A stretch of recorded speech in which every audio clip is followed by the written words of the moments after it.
Welcome to more World of Warplanes content from this channel, and in this video I talk about a problem that World of Warplanes has at tier 10, and that problem is the EF-131 when it's specialised and in the hands of a good pilot. So this map is Plateau. It's the deserted fortress variant. It has a central military base, 2 outlying garrisons and 2 command centres, and if we just quickly look at what these do, the garrison, as by now you should know, conveys 3 resources every 5 seconds. The command centre does that, and it also calls in bomber flights to attack enemy ground targets, and the military base confers the 3 resources but also launches rocket strikes on other sectors. And clearly, given both its central position, which makes it tactically important, and its strategic value, the military base is the most important sector on the map. But you can't afford to ignore the command centres either. Looking at the order of battle, we see that I'm in my FW-252, which I'm attempting to specialise, and I have an unspecialised EF-131 bomber, the tier 10. And on the opposing side we have an interesting flight, a specialised EF-131, and somebody in the tier 9 plane that leads up to it, the Junkers 287. Well, I'll make clear what I think of that in the battle review, so watch out for that. So at the start of this battle, my feelings are that my team is up against it. We've got a pair of bombers against us. One of them's a specialised EF-131, which is notorious for being an overpowered aircraft. And as you can see, I'm moved to mention that right at the start. So, what can I do about this? Well, I decide that we've got to try and get 3 sectors quickly, so I head to our nearest command centre, but I already know that where I'm going to end up is in the centre. I hope that we take the central military base, and if we do, I'm going to try and defend it to the best of my ability, because it's the only way I think we're going to win this battle. So I begin to work over the air defence aircraft, and the FW-252 isn't brilliant at taking on air defence fighters, but that's all that there are at command centres, of course. However, I see an enemy heavy coming in. Usually they would fly into the sector. This one chooses to fly away, but I'm going to chase him anyway. And at this point I've decided to trust my bots to take the command centre, and I can see that the military base has fallen to us, and I think that means that the EF-131 on my team must have gone there and taken it. Good job is what I would say. I'm actually surprised the enemy hasn't done that. I continue to work over the heavy, dispose of him, and now I'm in the middle. This is where I'm going to stay for as long as I can to try and make sure this is in our possession for as long as possible.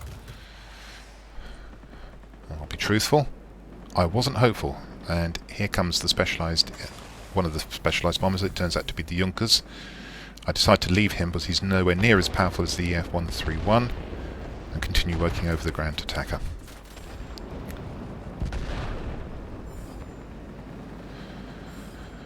And at this point I was wishing for more manoeuvrability.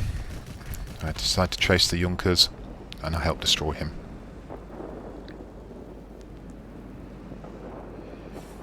I'm looking for more threats in front of me, and then I dive down to the right and look for the ground attacker that's encroached on our military base again. This time I get a good volley of shots into him. Must be careful not to fly into him. What did I just say? You must be careful not to fly into your ground attackers, and I nearly did. That's something to watch out for at tier 10. The aircraft are so much faster, you can be in the back of an aircraft before you know it. And this time I finish off the ground attacker. Now, using this plane's good engine, I then speed upwards, and I find an FW-252 bot, which I dispose of. And rather surprisingly, the enemy has only just taken its 2nd sector. The tier 9 Junkers appears again. This time I do chase him because I've got a friend. This is a little bit risky, but he chooses not to fire at me or doesn't notice me with his rear gun, so I get away with it.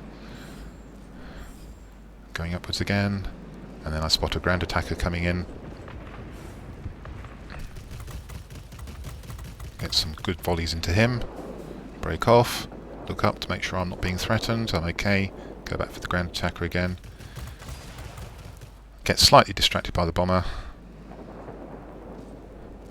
but choose to go back for the ground attacker, who turns into me as bots do, and because I've got limited manoeuvrability, I only get one shot into him. I straighten up for the other ground attacker that flies in front of me, more volleys into him, and now I should be able to work over the other ground attacker. Almost kill him. At this point I'm worried that I haven't done enough quickly enough and that we are going to lose the military base. Fortunately, a bot finishes off the ground attacker I had nearly killed. That gives us some breathing space. I then work over the other ground attacker, leave him in a low health pool state. I'm thinking the bot will also finish him off, but he survives. And as you can see, I'm having problems manoeuvring this aircraft to get into a firing position, but the ground attacker has flown away, and that makes it an easy kill, although it's outside the sector. And we're 4 sectors to 1 up, and at this point I'm thinking our EF-131 must be a much better player than the guy in the specialised EF-131. Well, you'll see later that's just not the case. But that's not to decry what my EF-131 does in the battle. Personally, I think probably he tipped the balance. Lacking anything else to do for the moment, I go and take out one of the bombers from the bomber flight, and then look for more targets of opportunity. And as usual with the BV-215, the hitboxes don't seem to be quite where you expect them. You have to aim at the cockpits of those things to be able to hit them, and with 30mm cannons on this plane that's actually quite tricky. So I leave them alone and try chase after the heavy. A large enemy force is attacking the military base. Proceed with caution. 7 hit points and gone.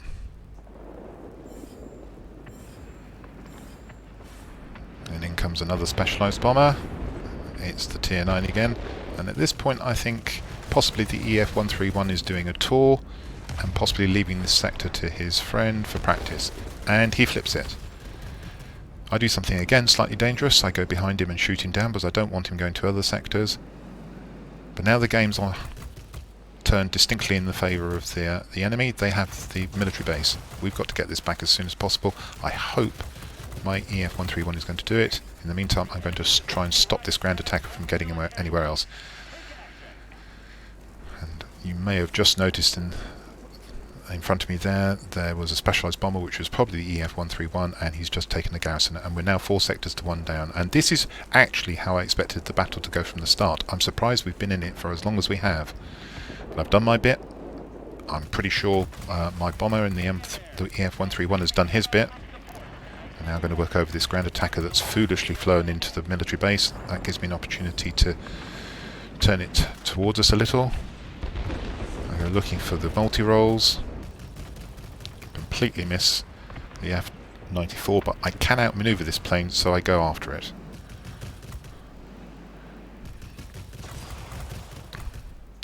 And I think the bomber has been through and flipped the base for me. I dispose of the F-94, and now I'm going to try and defend this central location again.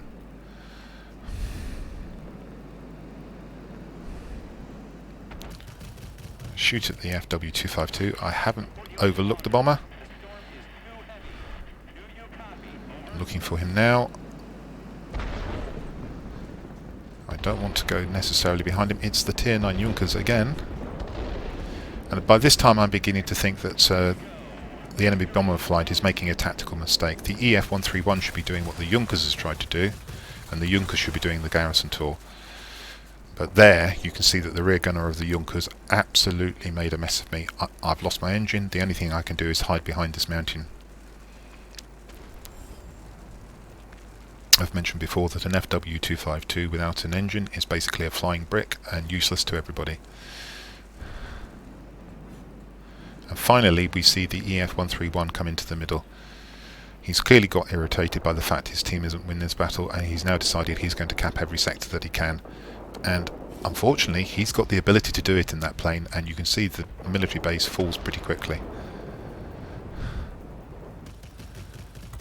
And even though we've got a healthy lead, I'm still thinking at this point that we're very unlikely to win this game. I can't chase the EF-131, that would be stupid. His rear gunner would make mincemeat of me. All I can hope is that my EF-131 comes through this military base and flips it. And I'll shoot down anything I can to help, which includes this I-211. The Winged Legend notification goes through. And now I begin to work over the enemy ADAs, air defence aircraft. And at military bases there are only two, both heavies. Suits this aircraft perfectly, but I have a phenomenon here. Looks like it may be the bot that won't die. Sometimes you'll find a bot where I think the hitbox is misplaced, so you can seem to be hitting it a lot and you don't do as much damage as you expect. The EF-131 is definitely exerting his muscles. We're now 4 sectors to 1 down. The sector that we do have looks under severe threat. We need another sector, and I haven't got any aircraft to shoot. I look around for the sector I'm most likely to be able to take. I decide it's the garrison, the command centre in the south. I'm about to go there, and I look at my mini-map and I see that a multi-role has flown into the military base. I change my mind. I use my engine cooling boost to get there as quickly as possible because it's critical that we take another sector, and I've committed to taking this one. It turns out to be the F-7U, and I chase him for all I'm worth. I avoid the anti-aircraft fire. It would be a disaster if I got shot down here. I open up a little early on the F-7U. The first volley completely misses, but fortunately the second volley doesn't, and that flips the base to us. And that's the game-winning move. And it's rewarded with a Hero of the Sky badge.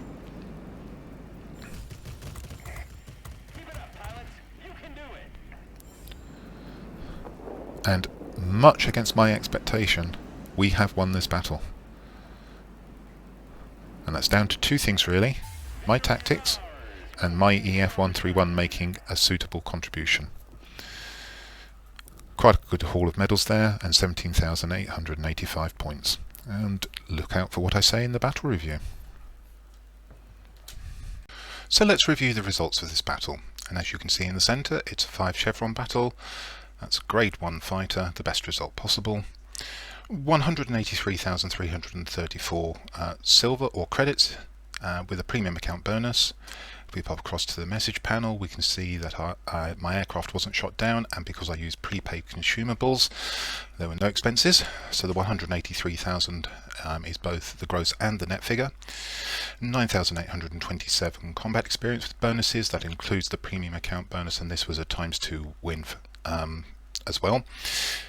491 free experience with a premium account bonus of 98 there, as you can see. 5 tokens: the Campbell's Medal, Akamatsu, Marseille, Winged Legend and Hero of the Sky.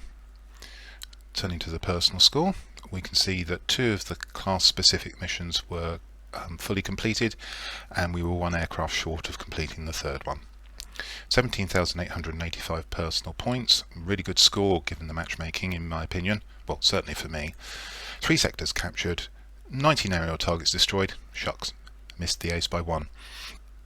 13,273 damage to aerial targets, a much more normal 32 critical hits for these 30mm cannons.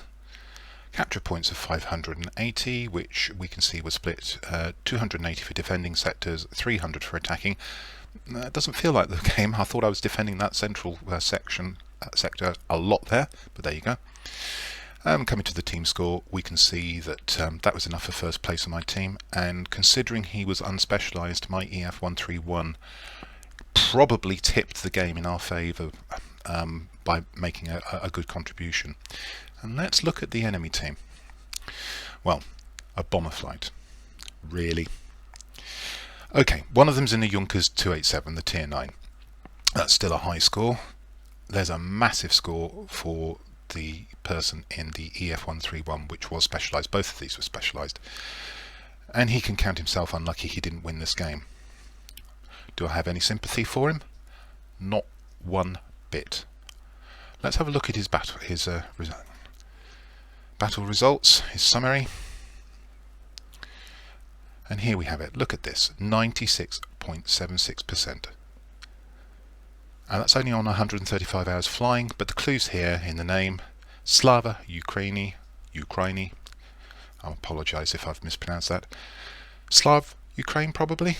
This is a guy from the Russian server, and he's clearly an experienced player, and he's decided to come over to the EU server, and he's come over for two purposes only, and I'll explain that now.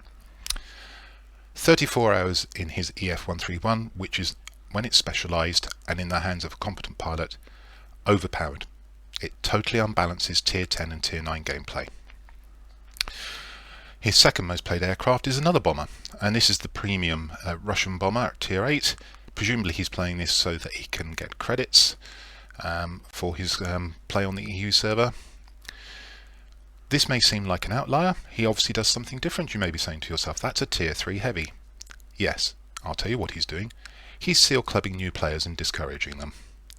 And then his fourth most played aircraft is the Tier 9 bomber, which probably he played through just to get to his EF-131. This person is both a stat padder and a seal clubber.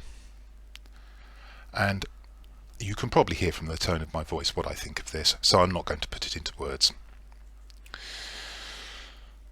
However, the big problem is that he's not the only one.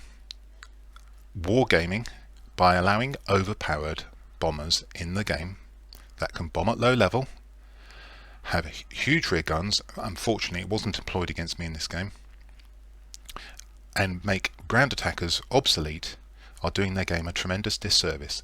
This plane on its own is ruining Tier 10 and Tier 9 gameplay. So there you are. A pretty good game in the Focke-Wulf 252, which as I've mentioned before is a difficult Tier 10 aircraft. But the real point that I wanted to get across is that as a newer player, as you head towards the top tiers, you are going to encounter these specialised EF-131s and players who basically exploit them because they're allowed to by Wargaming. Unless you're in a fully tricked out heavy, you're going to find it difficult to compete with these bombers. If you're in a fighter, you should certainly never attack them outside of the sectors, and if you attack them within a sector, you mustn't do it from behind, otherwise you'll probably get wrecked by their rear guns. And if you take them on, you'll probably find that you can't knock them down quickly enough before they flip your sector. So what to do? Anyway, I hope you found something interesting in this video, and if you did, I hope you watch my future content. But until then, this is Royal Flying Corps, signing out.